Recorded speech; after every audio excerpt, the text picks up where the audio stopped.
Kemacetan panjang warnai hari pertama penerapan PSBB Surabaya Raya.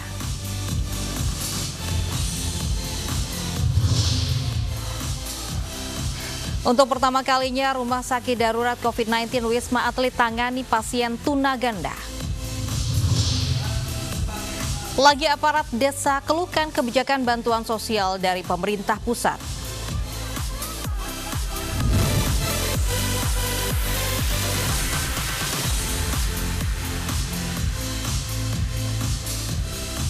Selamat siang, pemirsa iNews yang kembali hadir memperbarui informasi Anda siang ini. Bersama saya Loviana Dian, inilah iNews yang selengkapnya untuk Anda.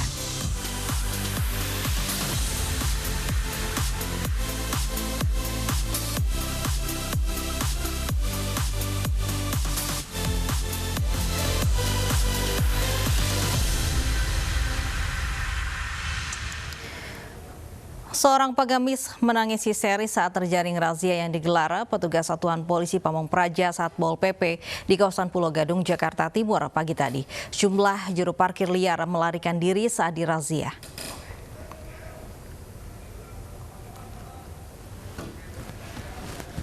Tidak terima dirazia, seorang pengemis dan anaknya di kawasan Perintis Kemerdekaan Pulau Gadung, Jakarta Timur saat dirazia Satpol PP. Petugas tidak hiraukan dan tetap dibawa ke rumah tempat tinggal sementara Dinas Sosial Provinsi DKI Jakarta.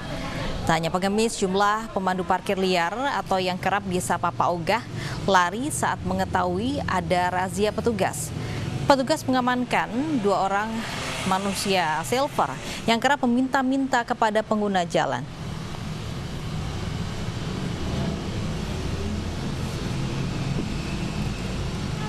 Mereka sempat melarikan diri saat hendak diamankan petugas.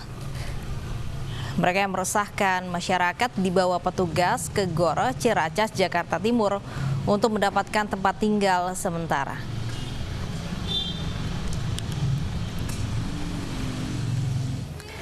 Ibu dan anak warga Batu Ampar, Jakarta Timur akhirnya mendapatkan perawatan di Rumah Sakit Darurat COVID-19 Wisma Atlet Kemayoran. Sebelumnya, kedua pasien positif corona ini kesulitan mendapatkan perawatan karena kondisi sang anak yang tunaganda. Ditemani sang ibu, pasien anak berkebutuhan khusus ini akhirnya dirawat di Rumah Sakit Darurat COVID-19 Wisma Atlet Kemayoran. Ini menjadi kasus pasien corona berkebutuhan khusus pertama di Rumah Sakit Wisma Atlet. Sebelumnya, ibu dan anak yang dipastikan positif corona ini kesulitan mencari tempat berobat dan menjalani perawatan karena kondisi anak yang tunaganda. Kebanyakan rumah sakit hanya bisa merawat sang ibu, namun tidak memiliki perawat khusus bagi sang anak. Saat ini tim medis masih mendalami penyebab ibu dan anak ini terjangkit corona.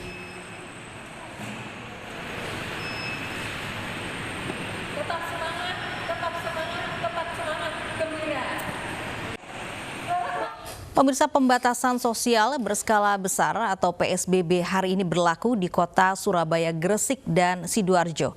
Di hari pertama, pintu masuk ke Surabaya dipadati ribuan kendaraan. Yang mau ke Surabaya, hati-hati.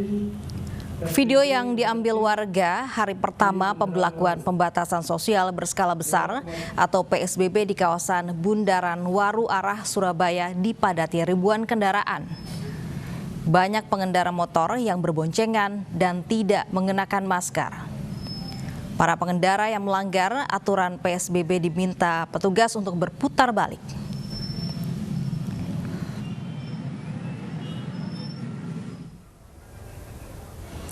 Sementara warga yang hendak masuk ke kota Surabaya melalui Jalan Raya Lakar Santri, Menganti juga diperiksa petugas gabungan. Petugas memeriksa pengendara yang dicurigai berasal dari luar kota Surabaya seperti dari Gresik, Mojokerto, Sidoarjo, dan Lamongan.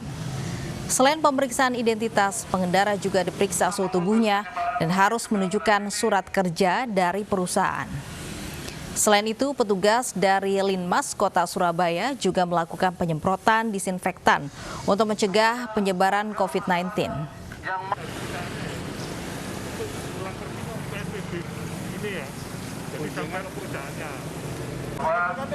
semenjak tadi malam. Dan pemirsa, untuk informasi lebih lanjut terkait PSBB Surabaya Raya, ada Oki Arisandi di Bundaran Waru, Surabaya, Jawa Timur.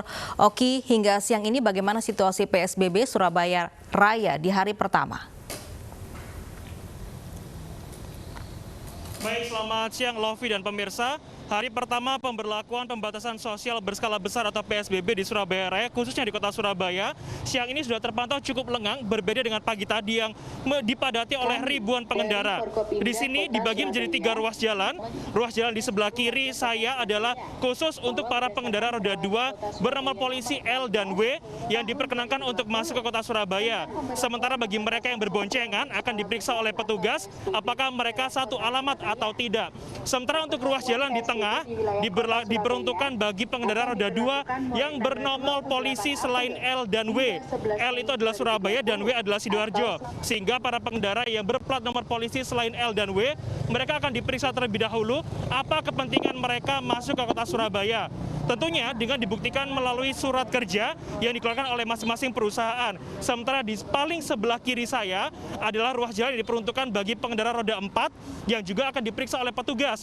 Apakah dari dalam mobil tersebut sudah menerapkan aturan PSBB di mana satu mobil hanya boleh mengangkut maksimal 3 orang saja. Sehingga jika masih ditemukan para pengendara roda 4 yang tidak mematuhi, maka petugas akan memberhentikan mobil tersebut dan memberikan teguran untuk pindah ke tempat duduk di paling belakang untuk para pengendara roda 4. Kami akan ajak Anda untuk melihat bagaimana para petugas saat ini sedang melakukan screening bagi para pengendara roda 2 yang bernomor polisi selain L dan W, di mana saat ini memang para petugas gabungan baik dari Dinas Perhubungan, dari Kepolisian, Polrestabes Surabaya dan juga dari Satpol PP hingga Linmas ikut turun ke jalan di Bundaran Waru untuk memastikan pemberlakuan PSBB di hari pertama berlangsung. Sudah Anda lihat pemirsa di layar kaca, ada beberapa pengendara seperti plat S dari Jombang, Bojonegoro, AG, Tulung Agung, lalu juga P yang memang saat ini harus masuk ke kota Surabaya dengan beberapa alasan tertentu. Masuk ke Surabaya? Kerja di Cito, ada surat kerjanya.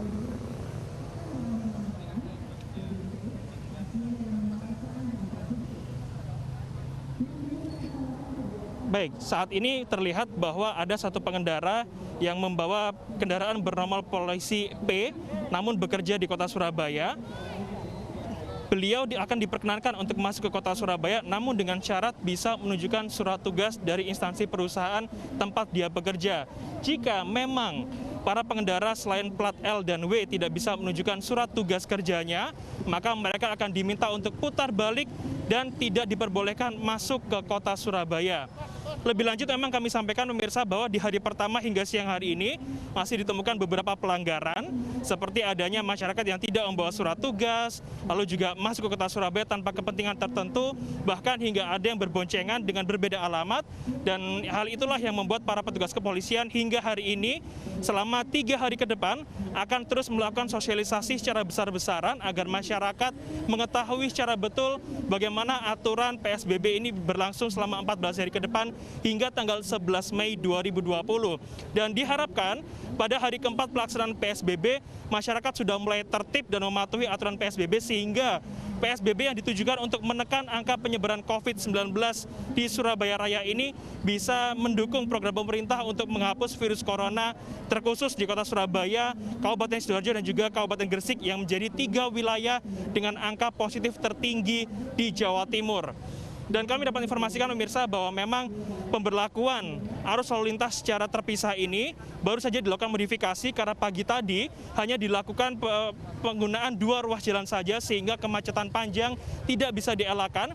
Imbasnya kemacetan terjadi selama kurang lebih jika masyarakat ingin masuk kota Surabaya, mereka harus menempuh kemacetan selama 2 hingga 3 km panjangnya sehingga tentu hal ini akan sangat menguras tenaga para petugas keamanan. Hal itulah yang membuat para petugas akhirnya membagi ruas jalan menjadi 3 ruas, di mana ada 1 ruas khusus yang diperuntukkan bagi para pengendara bernomor polisi L dan W, lalu pengendara khusus yang selain bernomor polisi LW dan juga khusus untuk ruas jalan bagi para pengendara roda 4. Dan tadi juga kami sudah sedikit sedikit berbincang-bincang dengan Kapolda Jawa Timur yang tadi juga sempat meninjau bagaimana pemberlakuan PSBB di Bundaran Waru Sidoarjo yang berbatasan langsung dengan Surabaya yang menjadi pintu masuk kota Surabaya dari Sidoarjo.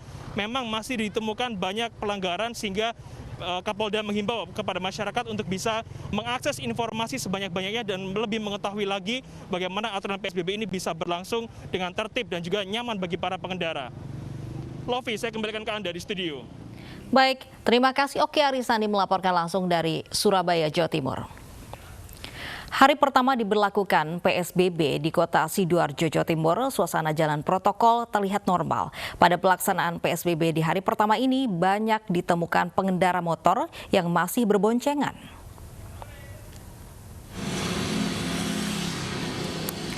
Salah satu poin aturan PSBB yakni pengendara roda 2 dilarang berboncengan kecuali satu keluarga. Sementara itu petugas melakukan pengecekan kendaraan di salah satu checkpoint yang berada di depan pintu tol kota Sidoarjo.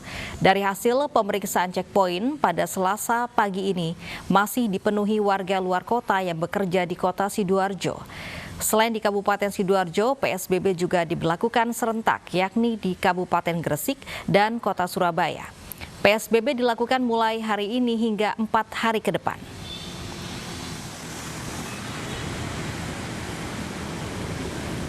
Dan sudah bersama kami ada Kapolres Kota Sidoarjo, Kombes Pol Sumarji. Selamat siang, Pak Sumarji. Baik, Pak Sumarji, ini situasi PSBB pertama di sana seperti apa?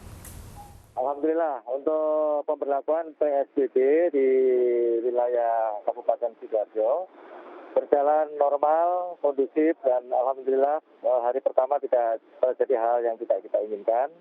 Semua berjalan sesuai dengan peraturan gubernur maupun peraturan bupati yang sudah sama-sama disepakati. Baik, sejauh ini ada tidak pelanggaran yang memang ditemukan, Pak Sumarji? Ya, memang untuk hari pertama ini masih ada berkaitan dengan pelanggaran, terutama itu untuk kendaraan roda 2.